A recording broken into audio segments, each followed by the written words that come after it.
যারা শেষ রাতে উঠে আল্লাহর ইবাদত করে আল্লাহ পাক রব্বুল আলামিন তাদের জন্য জান্নাতের ঘোষণা দিয়েছেন, বলেন সুবহানাল্লাহ। এই রাতের শেষ সময় আল্লাহ পাক রব্বুল আলামিনের দুইটি নাম পড়ে যদি আপনি দোয়া করতে পারেন, আল্লাহ পাক রব্বুল আলামিন আপনার নেক আশাগুলো কবুল করবেন, বলেন সুবহানাল্লাহ। আমরা দোয়া করতে জানি না কোন সময় দোয়া করতে হয়। মুমিন তো এমন থাকবে যে ঝোঁক বুঝে কোপ মারবে, ঠিক কিনা? কোন সময় দোয়া করলে আল্লাহ তাআলা কবুল করে সেটা আমরা অনেকে জানি না। তাহাজ্জুদের সময় আল্লাহ তাআলা প্রথম আসমানে আসেন, সুবহানাল্লাহ বলতে পারলেন না? আল্লাহ পাক রব্বুল আলামিন প্রথম আসমানে এসে বান্দাদেরকে ডাকতে থাকেন।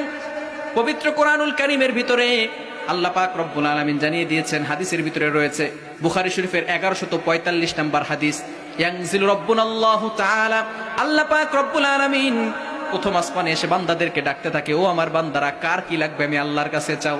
বান্দা বিপদে পড়ে গেছো, আমি আল্লাহর কাছে সাহায্য চাও, আমি আল্লাহ তাআলা বিপদ থেকে উদ্ধার করে দিব।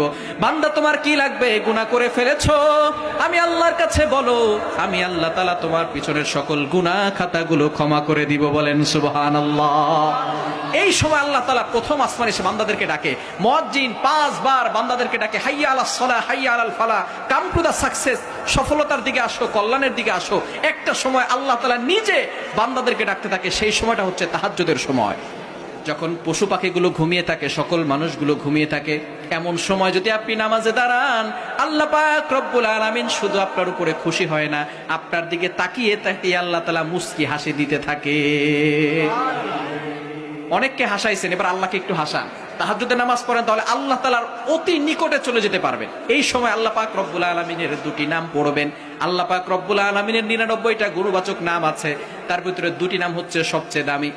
আম্মা জান আয়েশা রাদিয়াল্লাহু তাআলা আনহাকে নবীজি সাল্লাল্লাহু আলাইহি সাল্লাম বললেন, ও আয়েশা, আল্লাহর দুইটি নাম আছে, যেই নাম ধরে যদি তুমি ডাকো, এই দুইটি নাম হচ্ছে ইসমে আযম।